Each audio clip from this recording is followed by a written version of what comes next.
Bienvenue dans l'émission Deviens artiste de ta vie, le podcast dédié à votre croissance personnelle. Ici, on parle de changement de vie, de nouveaux départs, on ose, on s'autorise, on se reconnecte à l'essentiel, on assume qui l'on est. Je suis Anne-Sylvie Dutry, entrepreneuse multifacette, conférencière inspirante, maîtresse de cérémonie et experte en prise de parole en public et leadership. Chaque mardi, je vous partage des réflexions puissantes pour changer votre vision de la vie, des clés concrètes pour transformer votre quotidien, ainsi que des interviews inspirantes pour rallumer le feu sacré qui sommeille en vous. Chaque épisode est une véritable invitation à l'introspection pour booster votre confiance et vous permettre, vous aussi, de devenir artiste de votre vie. Si ce podcast vous plaît, je vous invite à le noter sur la plateforme de votre choix et à le soutenir en laissant un commentaire et le partager auprès de vos proches qui en ont besoin. Bienvenue dans ce nouvel épisode. Artiste multiculturelle et formatrice reconnue, mon invité du jour s'est formée aux différentes traditions du spectacle vivant, en passant par le théâtre et la danse, tout en collaborant avec des figures internationales comme Yoshito Ono et Caroline Carlson. Après 10 ans sur scène, elle a adapté son expertise au monde économique, convaincue que le corps est le meilleur allié du leader. Aujourd'hui, conférencière, autrice et mentor, Laurence Harpy partage son approche unique pour aider les dirigeants à puiser dans la richesse du corps face aux défis de diversité et de résilience. Bonjour Laurence. Bonjour Anne-Sylvie. Alors Laurence, tu es conférencière, tu es formatrice, tu travailles beaucoup. À l'inverse de moi, j'allais dire, puisque moi je me concentre vraiment sur la parole, les mots, etc. Toi, tu vas plus en profondeur. Et ce que j'aime beaucoup dans ton approche, c'est que tu nous permets de nous réapproprier notre corps. Alors je vais te laisser te présenter en quelques mots et on va rentrer dans le vif du sujet de l'interview. Merci beaucoup Anne-Sylvie. Très contente d'être avec toi ce matin et partager mon parcours qui est celui en effet d'une re-rencontre avec mon corps. Aujourd'hui, je suis conférencière, mais je suis aussi actrice. Et au départ, c'est le racine, l'origine de tout mon parcours, c'est d'être actrice de théâtre physique. Donc, ce qui va donner à ma vie toute son orientation, c'est de quitter un parcours classique à l'âge de 20 ans pour m'orienter vers le théâtre physique. Donc, je suis metteur en scène, actrice, je reprends aujourd'hui un solo.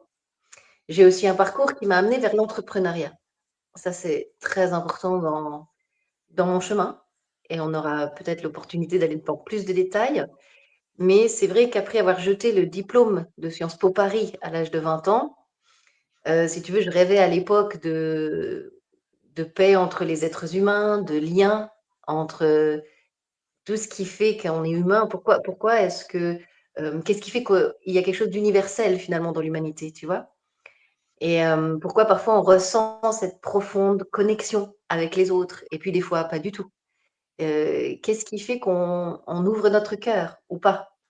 Qu'est-ce qui fait qu'on est bien avec soi, bien avec les autres ou pas? Et pourquoi certaines personnes, en effet, arrivent à briller, réaliser tout ce qu'ils aiment et d'autres pas?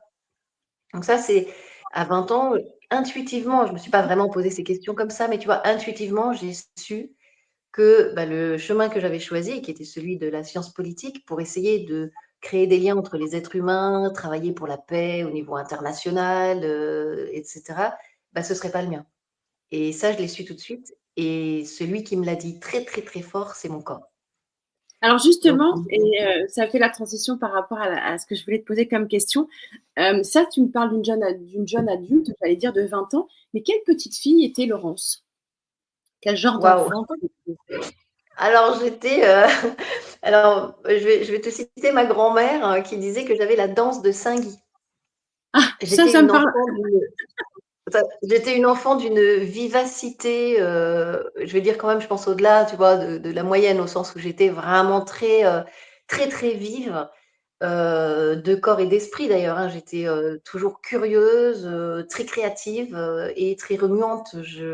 J'ai grandi, à la campagne. J'ai la chance d'avoir une belle maison avec mes parents qui étaient, dans un pré qui donnait sur des champs et ces champs donnaient sur des bois, tu vois? Donc dans un espace ouvert et ça, c'est très important pour la suite. Et donc, je rentrais de l'école, je prenais mon vélo et je partais à l'aventure et je jouais dans les champs et je jouais dans les bois et j'étais une gamine de la campagne, mais avec une éducation aussi extrêmement, intellectuelle, très culture parce que mon père agrégé de lettres modernes, cultivée, passionnée de littérature et de théâtre et d'opéra. Donc à 4 ans, tu vois, j'étais à l'opéra et j'adorais l'opéra. Donc à 10 ans, je pouvais regarder un opéra de 4 heures, par exemple, et j'étais fascinée. Mon père m'expliquait tout. Donc j'étais plongée dans un monde de théâtre, j'y allais très souvent. Et j'ai commencé à créer mes propres spectacles, j'avais 5 ans. Je mettais en scène toute la famille pour Noël, tu vois? Je donnais des rôles à tout le monde, j'écrivais la pièce, et je mettais en scène tout le monde pour Noël et ça tous les ans. Enfin, c'était, tu vois, cette espèce de dynamisme comme ça. Donc à l'école, j'étais première de la classe en adorant d'ailleurs apprendre et j'étais très appréciée des professeurs parce que je participais énormément, tu vois? J'étais très présente et cetera. Bon, évidemment plus dans les matières littéraires, mais voilà, j'ai grandi dans cette espèce de dynamisme et aussi autre chose très important dans mon enfance, les voyages. Il se trouve que mes parents travaillaient tous les 2 dans l'éducation nationale de manière différente, donc ils avaient des grandes vacances, tu vois? Il y avait les 2 mois de vacances, donc le Oui, reste de oui. l'année, ils bossaient très, très dur. Mais mon père corrigeait des copies jusqu'à très tard le soir, enfin, c'était un gros travailleur, mon papa. Mais les 2 mois de vacances, c'était sacré et là, qu'est-ce qu'on faisait? On montait dans la voiture avec les affaires de camping et on partait. Et donc, j'ai des voyages plein la tête, et toute petite, c'était la Grèce, l'Italie, l'Espagne du Sud, le Portugal, la Turquie, la Norvège, la Suède, j'ai visité toute l'Europe, aux États-Unis aussi et cetera, avec à chaque fois des visites extrêmement culturelles. C'est-à-dire on visitait les églises, on visitait les musées, on s'amusait aussi bien sûr, mais je me passionnais pour ça. J'avais une passion pour apprendre tout ça. Donc j'ai une grande, grande culture générale, beaucoup de connaissances des arts, des tableaux, tu vois? Je connaissais tous les courants de l'art, de l'impressionnisme, et parce que je le faisais par les musées avec mes parents, avec mon père qui était passionné, la culture aussi du théâtre, les auteurs, je lisais la nuit, tu vois? Quand j'ai grandi, que j'étais au lycée et j'étais capable de passer une nuit sur un bouquin, Le Seigneur des Anneaux, je me rappelle, je lisais la nuit et le lendemain matin, je dormais pas. Le lendemain matin, j'allais au lycée. Et puis quand je rentrais du lycée, bah, j'avais mes entraînements sportifs le soir parce qu'il fallait que je bouge. Donc tu vois, j'avais cette espèce de vie comme ça, très intensive du corps et de l'esprit. Et donc j'étais une petite fille plutôt comme ça et remplie de joie de vivre, très leader. À 15 ans, on m'a dit que j'étais un leader naturel. Il y avait un psy, qui était un papa d'élève qui m'a vu faire une répétition de club théâtre. Il m'a vu arriver, prendre en main les choses. Il m'a dit: vous avez un leadership naturel». À 15 ans, je ne savais pas trop ce que ça voulait dire, mais bon, j'ai dit: «OK», tu vois? Ça peut être Après, je me suis sympa. rendu compte de ce que voilà, c'est sympa et je me suis rendu compte de ce que ça signifiait, en fait, tu vois? Plus tard dans mon existence, puisque c'est de ce dont tu parles aussi, hein, être leader de sa vie, ça a toujours mais déjà petite, c'était ça. Donc j'étais une locomotive, globalement, vraiment. Une Alors justement, locomotive. cette locomotive, elle s'est mise en route. Tu nous disais, tu as décidé voilà, de te débarrasser de ton diplôme de Sciences Po et d'aller vers quelque chose, vers un appel plus d'alignement pour toi. Ça a été quoi ton premier pas justement après cette décision de se dire, bon ok, le classique, là, tout ce que j'ai vécu, le rentrer dans des cases, avoir une vie normée, ça me va pas.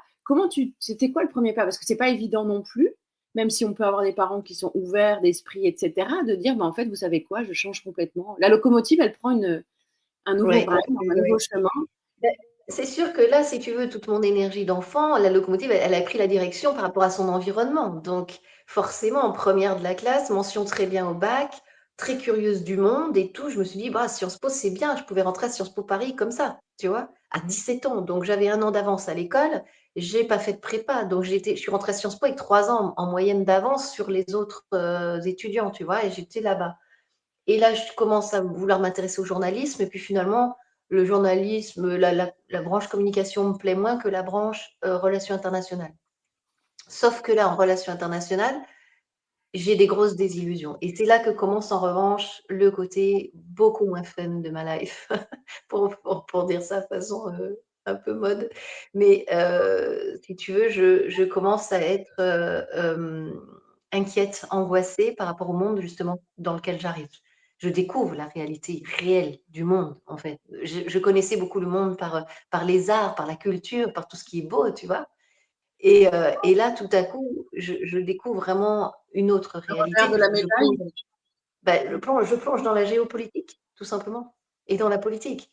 Et à ce moment-là, il y a la guerre du Golfe, qui est pour moi un vrai drame personnel parce que je suis née en Tunisie et tu vois, pendant 2 ans, quand j'étais tout bébé, j'ai vécu en Tunisie et ça m'a laissé des traces, je pense, dans le corps, d'un parfum d'ailleurs, tu vois? Comme si j'étais pas vraiment de quelque part.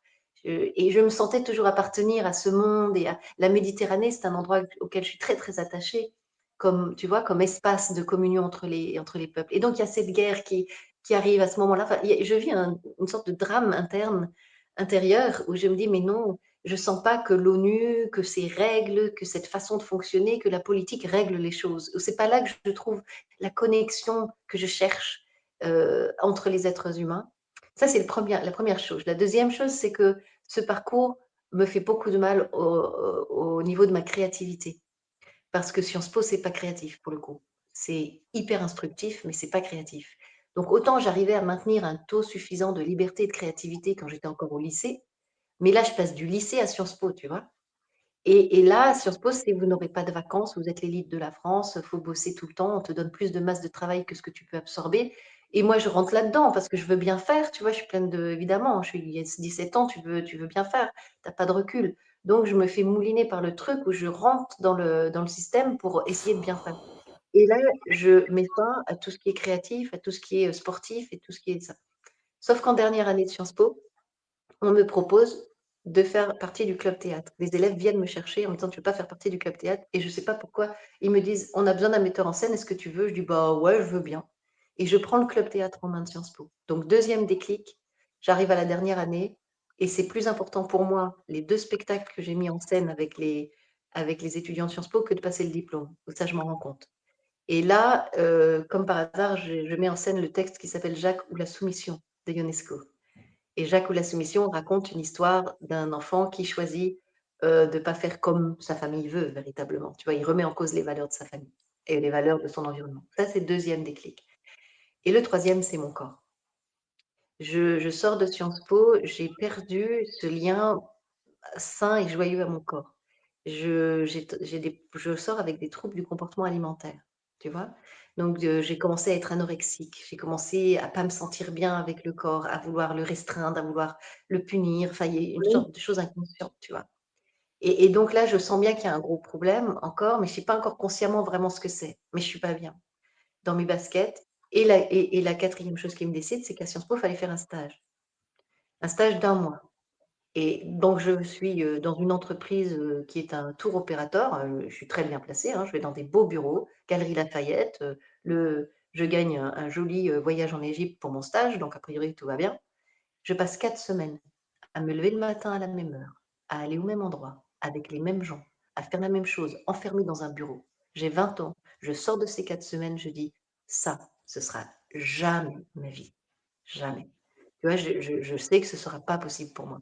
Je trouve que c'est une non-vie. Je me dis: «C'est pas possible de vivre sa vie comme ça, d'aller tous les jours au même endroit, voir les mêmes gens, voir faire la même chose». J'ai l'impression d'être une machine, je supporte pas. Et donc me voilà, à 20 ans, mal dans ma peau, avec cette décision de ne pas faire comme tout le monde, de ne pas utiliser mon diplôme pour avoir un beau poste salarié quelque part. Et je sens qu'il y a autre chose qui m'appelle et en manque profond de créativité, de vie, tout simplement, en fait. Et là, il va se passer quelque chose, c'est que j'ai envie de partir, mais je ne sais pas où.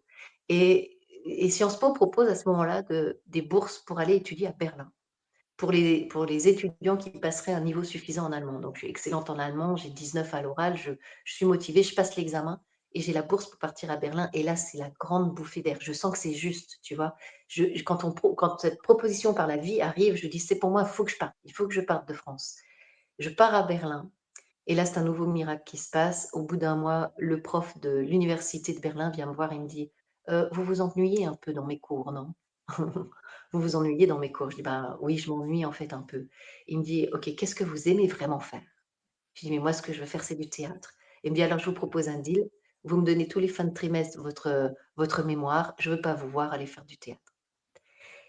Et donc je pars sur mon vélo à Berlin, j'avais mon vélo et je pars et tous les soirs, sans exception pendant mon année berlinoise, je suis dans les théâtres, de le monde off, tu vois? Culturel off de Berlin, les grands opéras. Je fais mon stage à l'opéra de Berlin. Et surtout, surtout, à force de chercher, de rencontrer, de faire des ateliers à droite, des stages à gauche, à un moment donné, je pousse la porte de la Reduta, Schule Theater.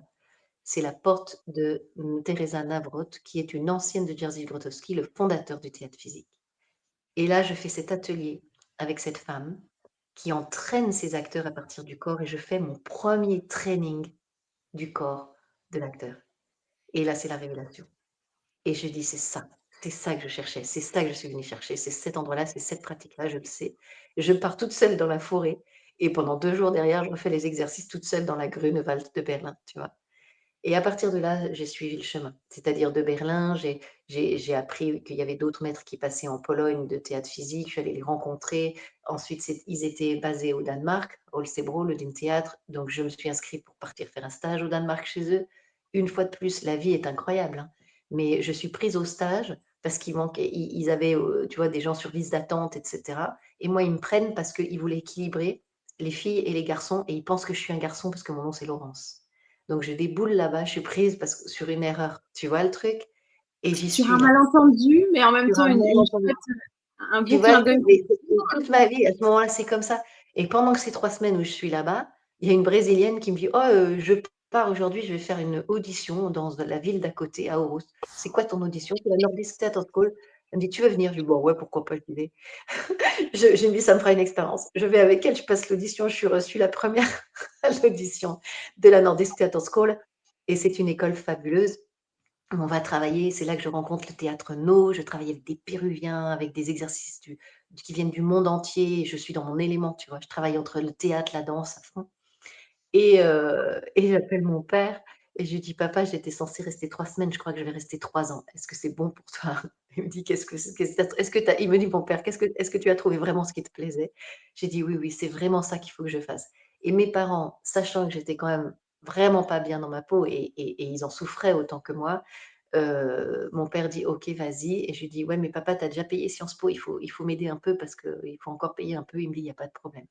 Et mon papa a pris des heures supplémentaires, a pris des copies en plus de bac, a fait tout ce qu'il fallait pour pouvoir ces 3 années-là m'aider à payer et à faire cette école. Donc je lui dois beaucoup. Et à ma maman aussi, puisqu'elle supportait aussi cet effort. Alors comme tu dis, c'est parfois, il suffit d'une rencontre et aussi d'être, c'est important dans ce que tu partages, c'est qu'en fait d'avoir cette conscience alors c'est pas toujours évident, tu l'as eu tôt, mais beaucoup de personnes se cherchent et qu'encore aujourd'hui, il y a encore des personnes qui savent pas vraiment ce pourquoi ils sont faits. Ils ont plus l'impression de subir leur quotidien que de l'avoir choisi et ce que je trouve chouette dans ce que tu partages, c'est que très tôt, tu as eu cette sensibilité qui t'a amené à te faire confiance en fait. Quand tu pars à Berlin, tu sais pas trop, parce qu'en t'écoutant, on pourrait dire, mais c'est génial, c'est un alignement de planète. Mais cet alignement de planète, tu l'as observé et tu l'as découvert parce que justement, tu as fait ce premier pas vers toi. Et ce qui n'est pas évident, c'est quand on est un jeune, c'est de s'autoriser à dire, bah, vous savez quoi, en fait, la, ce que vous aviez prévu pour moi, mais c'est pas du tout ce chemin-là que je vais prendre.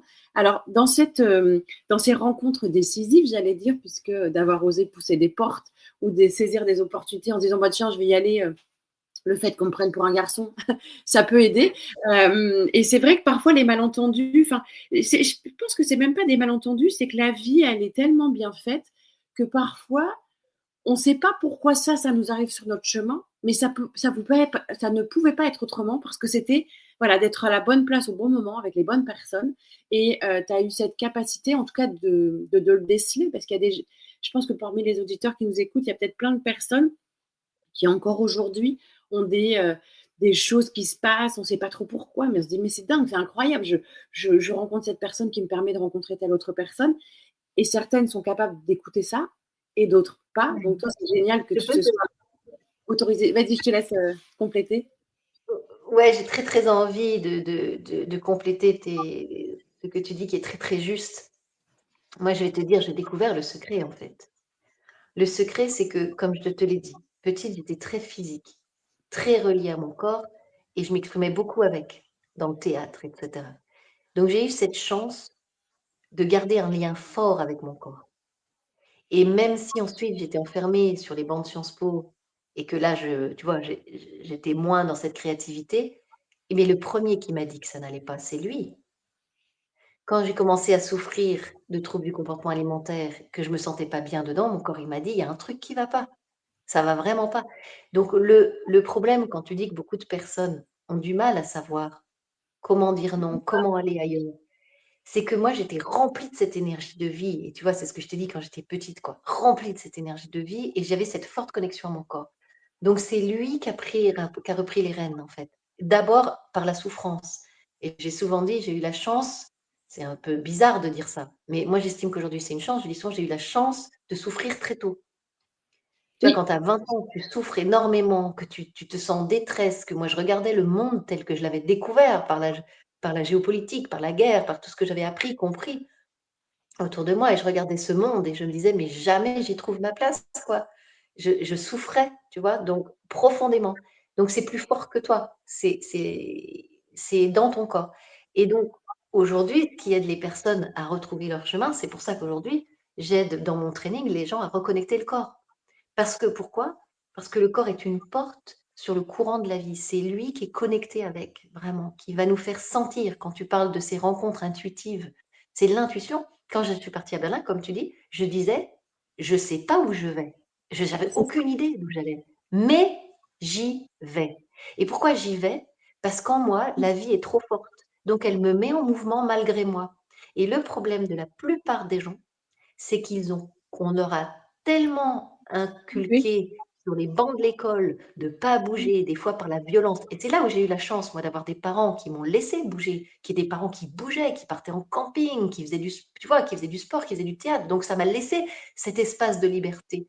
Mais des familles où qui sont beaucoup plus restrictives, où vraiment l'éducation, le corps est pas du tout présent, où, il y a pas de créativité, où donc on renforce l'impact scolaire, l'impact de l'éducation nationale, où on assoit les gamins sur des chaises de force et on immobilise le corps et on vide les personnes de cette vie-là. On coupe les enfants de leur corps et donc de cette connexion à ce courant de vie profond qui sincèrement, quand tu le connectes, est irrésistible. Moi, je ne pouvais pas faire autrement. Fallait que j'y aille. Et alors, c'est sûr que c'était pas confortable, hein, parce que ça a demandé des ruptures. J'étais souvent très en colère. Il y a eu un moment, c'était très difficile avec ma famille. J'étais très colérique, très violente même dans mes propos, dans mes explosions, tu vois, de colère parce que j'étais pas bien. C'est sûr que tout ça, c'est pas facile à vivre. Parce qu'on n'ose souvent pas, tu vois, cette révolte-là et je dis pas qu'il faut le faire comme ça, hein. Moi, je l'ai subi tout ça, j'ai fait comme j'ai pu, mais la vie était en colère en moi. La vie disait: «Non, c'est pas ça» et très souvent aussi, on étouffe nos colères. On veut être des enfants sages, on veut être des enfants gentils, tu vois? On veut se conformer pour être aimé, tout simplement. Parce qu'on nous a tellement conditionnés, tu vois, à ça. Donc voilà, moi, c'est ce côté-là que j'ai eu la chance, si tu veux, de rester en lien avec. C'est ce courant de la vie, je cherchais ma joie, en fait et je suis pas heureuse, c'est pas possible. J'aimais trop la vie dedans, j'ai dit: «Il faut que je trouve quelque chose qui me redonne de la joie», tu vois? Et je me suis rendu compte que c'était en bougeant mon corps dans le training que je retrouvais profondément cette joie-là.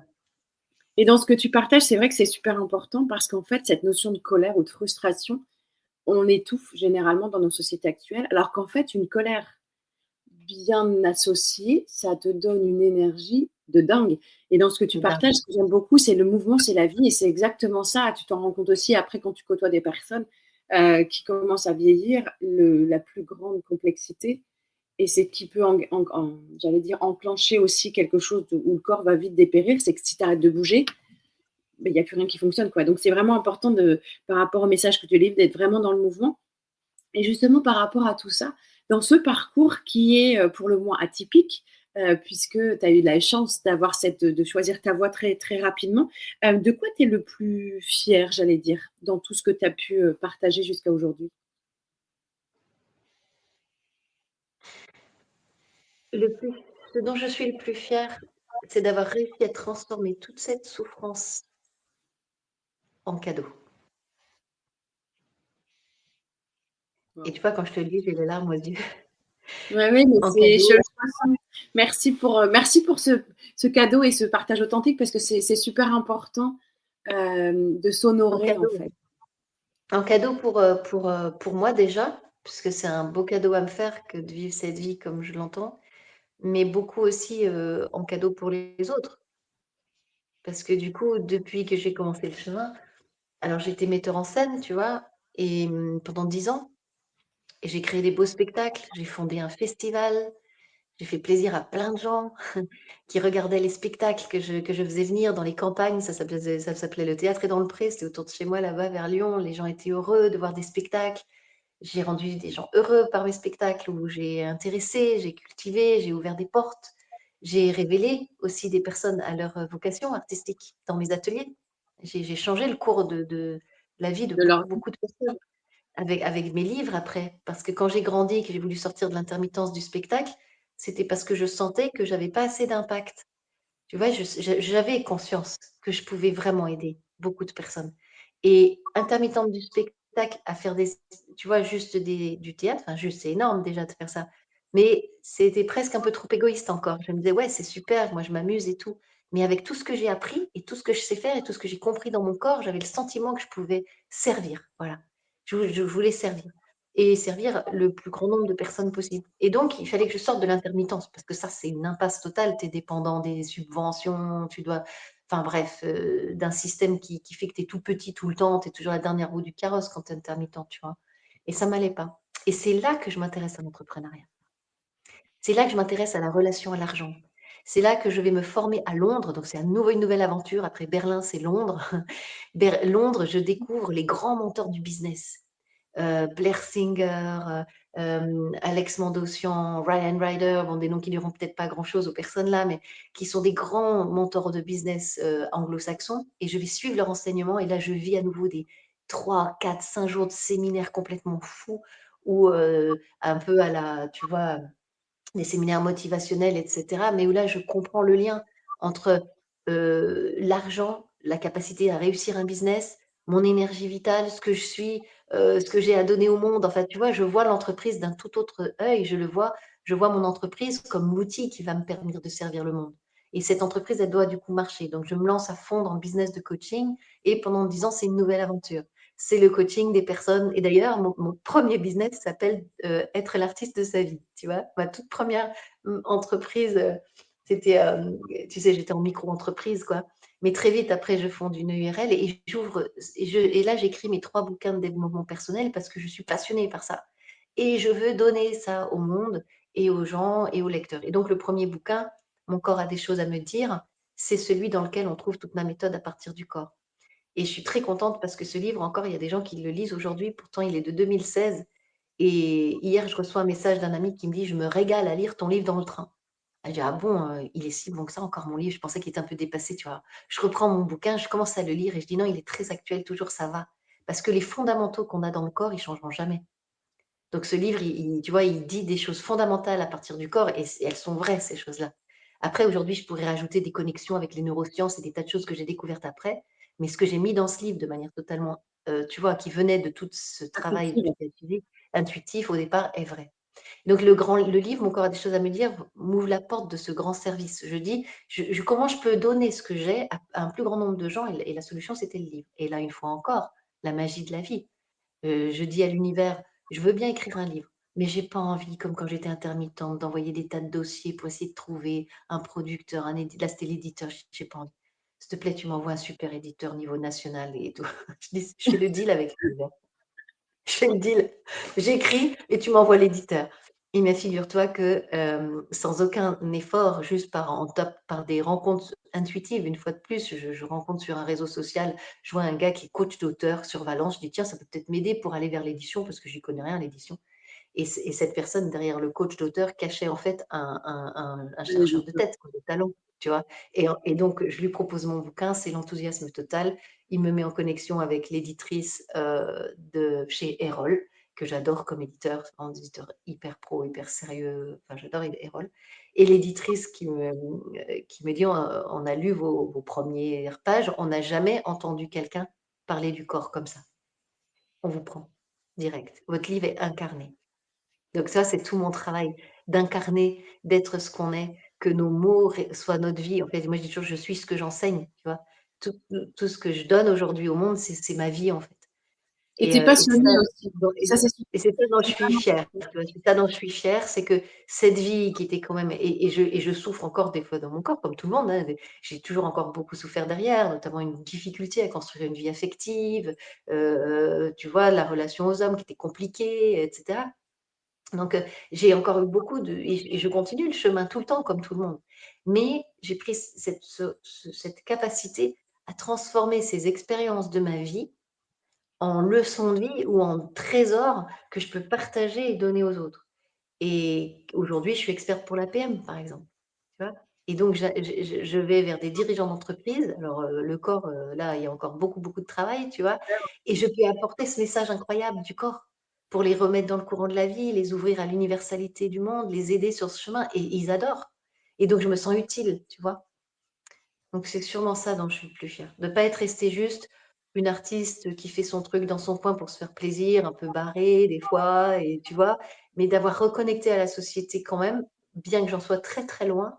Moi, je me sens encore souvent très ovni dans tout ça, mais d'avoir fait l'effort de réussir à me dire par quel endroit où je peux aller pour être utile et comment. Et ça a été dur, hein, pour moi des fois, parce que socialement, dans les groupes et tout, je suis souvent décalée, j'ai pas tous les codes, et je me suis souvent sentie très, très isolée. Je suis quelqu'un de très, très seul quelque part.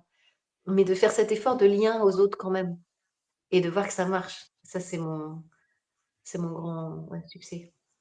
Et dans ce que tu partages, j'ai eu la chance d'assister à un de tes ateliers, c'est vraiment de mettre à disposition un talent inné, j'allais dire, de faire, enfin, de permettre à tous ceux que tu vas accompagner de se reconnecter à quelque chose qui est extrêmement puissant. Comme tu dis, on oublie parce qu'aujourd'hui, on est dans une société qui est très intellectuelle. Euh, Ouais, et on fait que être dans la tête, etc. On oublie complètement cette machine extraordinaire, qui nous permet de nous mouvoir, de respirer, de comprendre, etc., d'analyser. Et on malmène souvent, je trouve, le corps. Et tu parlais aussi d'être en alignement. Pour moi, aujourd'hui, ce qui est urgent, c'est que les gens sont dans l'immobilisme, que ce soit dans une salle de classe, quand ouais, tu vas dans le métro, les gens sont sur leur téléphone portable.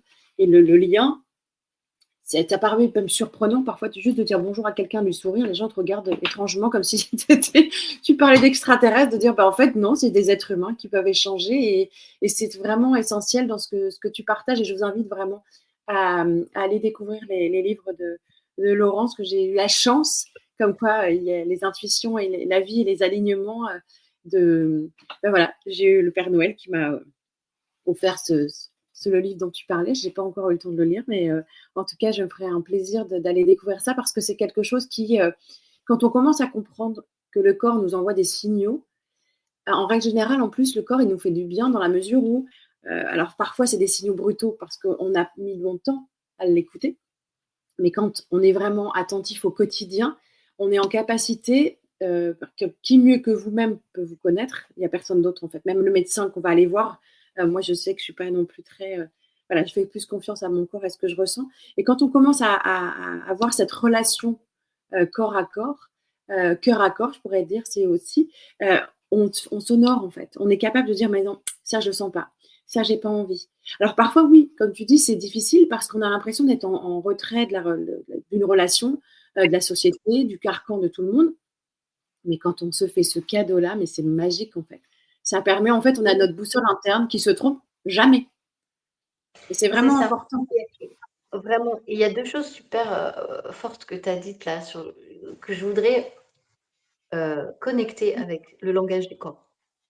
Tu as parlé de dire bonjour aux gens dans le métro et tu as parlé de l'immobilisme. Et en fait, quand on passe par le corps, il y a 2 choses il y a 3 principes fondamentaux qu'on va retrouver quand on travaille vraiment le corps, tu vois? Pour le remettre dans ses axes. D'abord, on va retrouver une forme de verticalité, c'est-à-dire de connexion entre la terre et le ciel. Et cette verticalité, elle nous permet justement de mieux savoir qui on est et où on va. Parce que cette connexion à la terre, elle nous donne la force et la puissance de nous aligner sur le ciel, c'est-à-dire la bonne étoile. Tu vois, notre connexion au ciel, c'est la connexion à la bonne étoile. C'est comme ça que je le dis poétiquement, on va dire. Mais ça veut dire quoi? Ça veut dire qu'en fait, on va être capable de retrouver notre vision.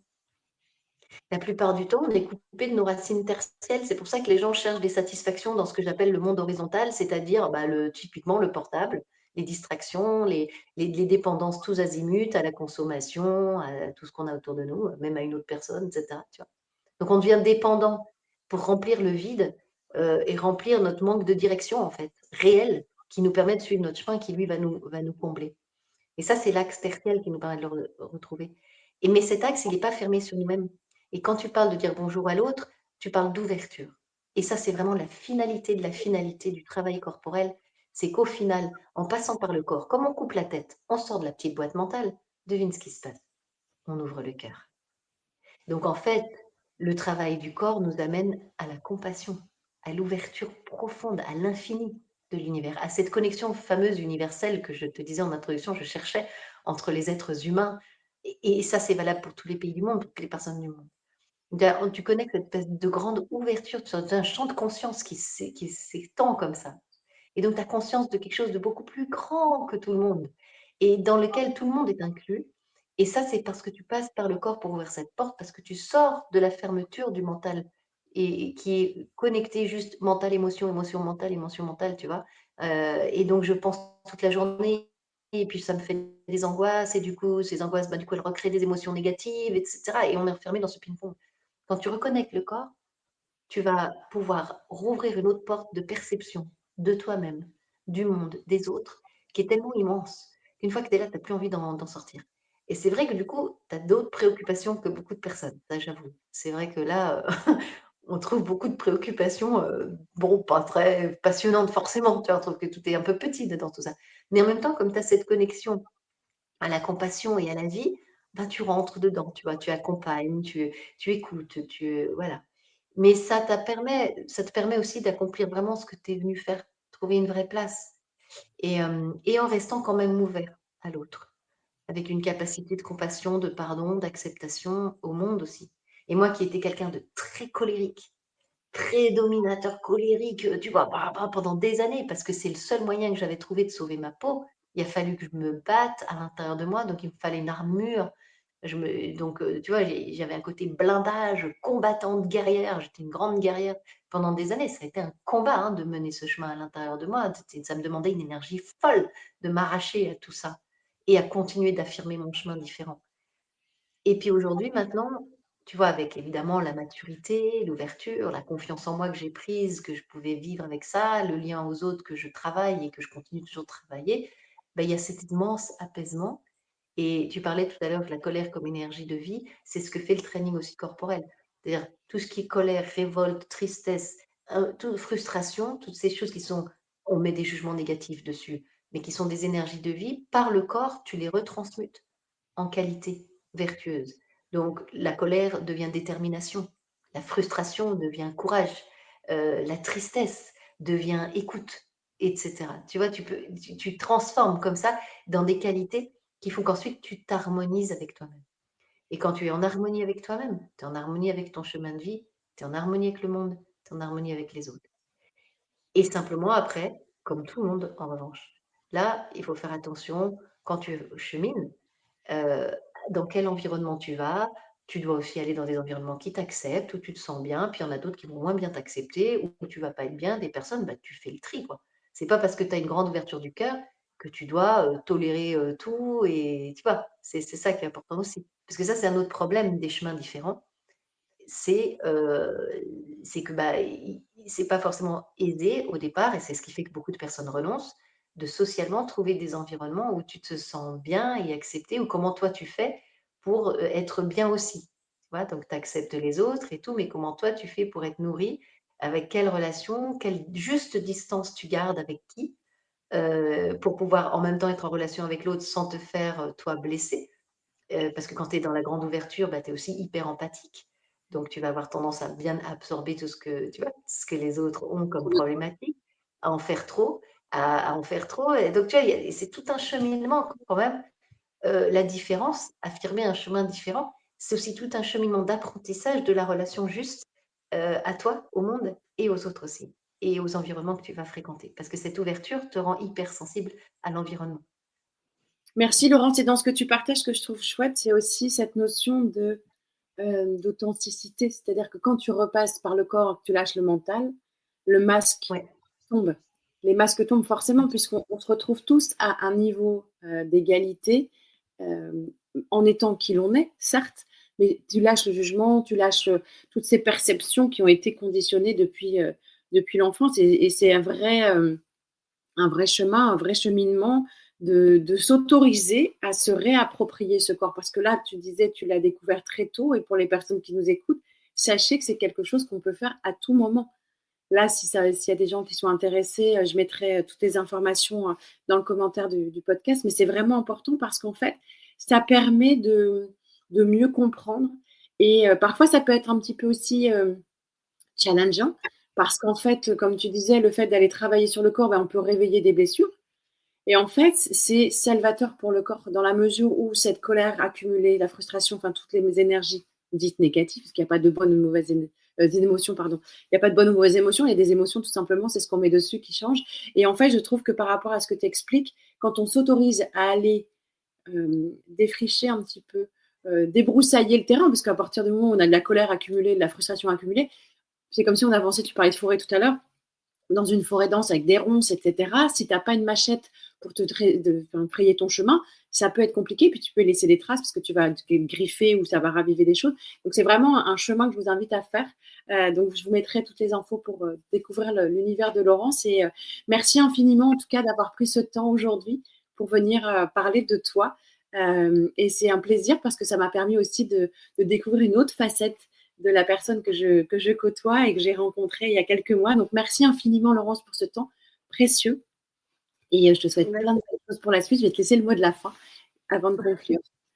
C'est moi déjà qui te remercie, Anne-Sylvie, parce que toute opportunité que j'ai de pouvoir rendre visible et audible ce message du corps, pour moi qui est un message aujourd'hui révolutionnaire, je suis persuadée que si chaque individu, chaque personne fait le chemin de retrouvailles avec son corps aujourd'hui dans notre société, ça peut changer beaucoup, beaucoup de choses dans le monde. Parce qu'on peut aller vers beaucoup plus d'apaisement, de santé, de joie, de bien-être individuel et d'ouverture à l'autre. Donc j'y crois. Et c'est ça mon mot de la fin. Mon mot de la fin, c'est le corps, notre corps, est la porte d'un nouveau monde. Merci. Moi, je vous dis à mardi prochain.